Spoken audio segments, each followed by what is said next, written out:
안녕하십니까. 건강부동산TV입니다. 이번 시간에는 새롭게 이제 개정되는 임대차 3법에 대해서 알아보는 시간을 갖겠습니다.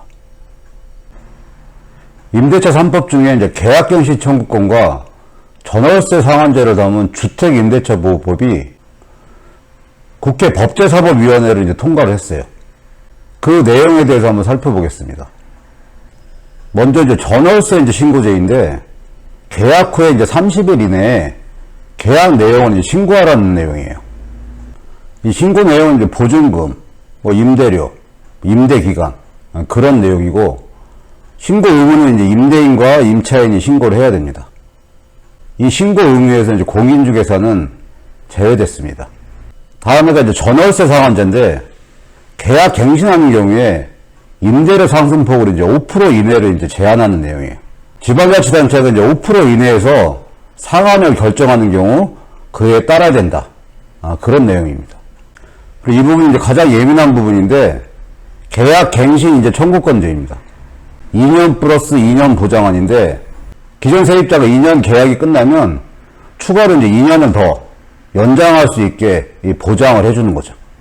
근데 이 경우에 집주인이 계약갱신을 청구를 거부할 수 있는 조건이 있는데, 집주인이 직접 거주를 하든지, 직계 존속, 직계 비속이 주택에 이제 실거주할 경우에는 계약갱신 청구를 이제 거부할 수 있는 조항이 있어요.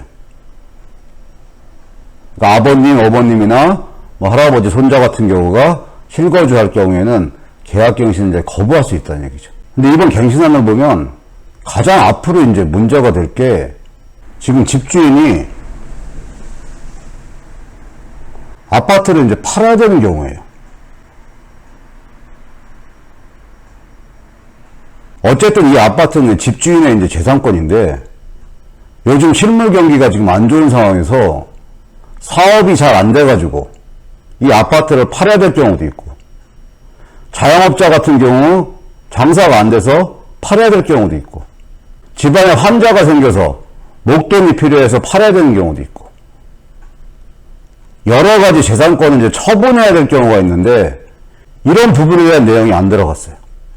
세입자들의 이제 안정적인 주거 생활을 위해서 계약갱신 청구를 인정하는 것은 이해를 할 수가 있는데, 이 갱신 기간 내에 집주인이 자기 재산권을 처분할 수 없게 된다면은 이 부분은 나중에 헌법 소원까지 이루어질 확률이 굉장히 많이 있고, 헌법 소원이 이루어지게 되면 현재 대법관 9명 중에 6명이 여당 성향이라고 해도 이 부분은 헌법에 명시되어 있는 사회재산권 침해를 심각하게 침해하는 거기 때문에 이 부분이 문제될 확률이 굉장히 많이 있는 부분이에요. 현재 정부 여당에서는 이제 8월 4일 임시국회 끝나기 전에 무조건 빨리 처리하는 목표로 그냥 서두르고 있는데, 이 부분은 꼭 짚고 넘어가야 되는 부분입니다. 이번에 임대차 3법에 대해서 구체적인 케이스별로 문단 내용을 한번 살펴보겠습니다. 첫 번째는 9월 계약이 이제 끝나는데, 집주인이 최근에 문자를 보내서 계약 만료를 통보한 경우, 임대차 3법이 시행되고 나서 계약 갱신 청구권을 쓸 수 있나? 이런 부분이 이제 문제가 되는데, 결론은 그렇지 않다는 얘기입니다. 현행법에서 1개월에서 6개월 전에 계약 만료를 이제 통보하게 하는 조항은 이 묵시적 계약 갱신이 되지 않는 조건을 설명할 뿐, 계약 갱신 청구권과는 상관이 없다는 내용이에요. 그래서 임대차 3법은 존속 중인 계약에 대해서도 계약 갱신 청구권을 인정하기에 법 시행 이후에 이를 행사하고 계약을 연장하면 된다는 얘기예요.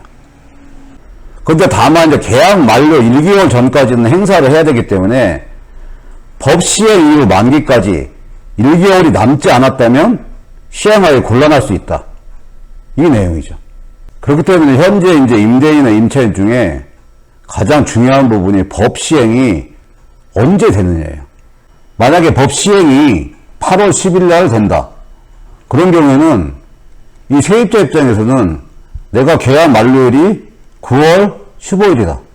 그러면 한 달 이상이 남았기 때문에 시행되자마자 계약갱신 청구권을 행사를 할 수가 있고, 근데 만약에 내가 9월 5일이 계약 만료이다.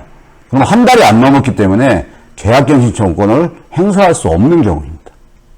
이 며칠 상관으로 어떤 부분은 갱신이 되고 어떤 부분은 갱신이 안 될 수도 있는 부분이니까 참고를 해야 될 부분이에요. 그리고 이 부분이 요즘에 많이 이루어졌었는데 집주인이 계약 해지 통보를 하고 법 시행 전에 다른 세입자와 계약한 경우, 이 경우에는 어떻게 되느냐? 이 답은 기존 세입자는 계약갱신 청구권을 쓸 수 없다는 얘기예요. 이미 다른 세입자와 이제 계약을 했기 때문에 다른 세입자를 보호하기 위해서 계약갱신 청구권은 쓸 수 없다는 얘기입니다. 결국은 이 부분이 이제 소급 적용에 대한 부분인데 이미 4년 이상 임대차 계약을 이제 연장을 했었어요. 근데 이 경우에도 법 시행 이후에 계약갱신 청구권을 행사할 수 있냐? 이 문제인데 결론은 가능하다는 얘기입니다. 그러니까 임대차 3법은 계약갱신 청구권을 한 차례 쓸 수 있다고 규정하고 있으니까 그 전에 몇 번을 갱신했는지 상관없이 한 번에 청구권을 쓸 수 있기 때문에 이미 4년이든 뭐 6년이든 임대차 계약을 이제 연장해 온 경우에도 계약갱신 청구권을 한 번은 쓸 수 있다는 얘기. 이 부분도 보면 이제 세입자한테 굉장히 이제 혜택을 준 부분이에요. 계약을 갱신했는데 세입자가 만약에 2년을 못 채우고 다른 곳으로 이사하는 경우는 어떻게 되느냐. 그러니까 이런 경우에 세입자는 이제 계약이 갱신됐다면 임대차 기간이 남아도 필요에 따라 집주인에게 계약 해지를 통보할 수 있다는 얘기예요. 그러니까 모든 부분이 형평성이라는 부분이 있는데 세입자한테는 굉장히 유리한 부분인데 집주인한테는 형평성에 지금 굉장히 문제가 있는 부분이에요. 그리고 이 부분은 이제 아까 언급이 됐는데 계약갱신 청구권을 거부하는 것은 집주인 본인만 거주할 때뿐만 아니라 직계 존속이나 직계 비속이 집에 거주하는 경우에도 계약갱신 청구권을 거부할 수 있다는 내용이에요. 이번에 이제 손해배상 부분인데 집주인이 부당한 계약갱신 청구 거절에 대해 손해배상을 청구할 수 있는 것은 집주인이 실거주하겠다고 속였을 때만 해당이 되나, 이 부분인데 법에 이제 재건축으로 인한 멸실, 뭐 세입자의 과실 등 집주인이 이제 계약갱신 청구권을 거부할 수 있는 여러 가지 조항이 나열되어 있는데 이러한 이유로 부당한 퇴거에 손해배상을 청구하는 내용은 법에 따로 적시되지는 않았다. 그런 부분입니다. 이번엔 그럼 임대를 5% 올리는 것은 어떻게 계산을 하나, 그 부분인데 정부의 이제 등록 임대주택 사이트인 엔톤에서 임대료 인상률 계산기를 이용하면 편리하다. 그래서 보증금, 월세 수준 등 여러 조건에 대한 5% 인상 금액을 알 수 있다. 이런 식으로 이제 답을 했고요. 그러면 문제는 이제 임대차 3법이 이제 언제 시행되냐 문제인데 당정은 임대차 3법 중 전월세 상한제, 계약갱신 청구권은 최대한 빨리 시행한다는 방침이기에 4달 중에는 시행될 전망이다. 이렇게 얘기를 했어요. 현재 여당이 이제 절대 다수기 때문에 여당의 이제 의도대로 될 확률이 이제 많이 있죠. 그렇지만 임대차 3법 중에 이 전월세 신고제는 내년 6월 1일 날 시행된다. 이렇게 발표를 했어요.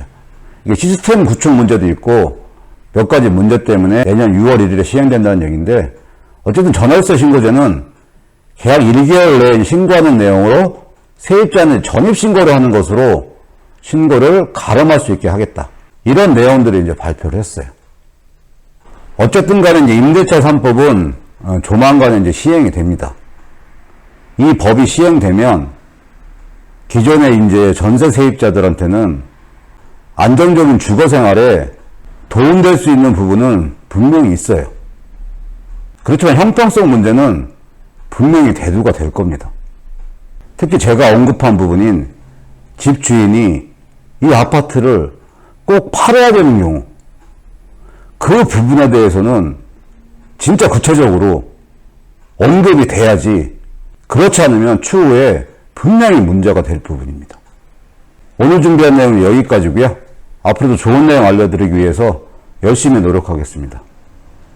시청해주셔서 감사합니다.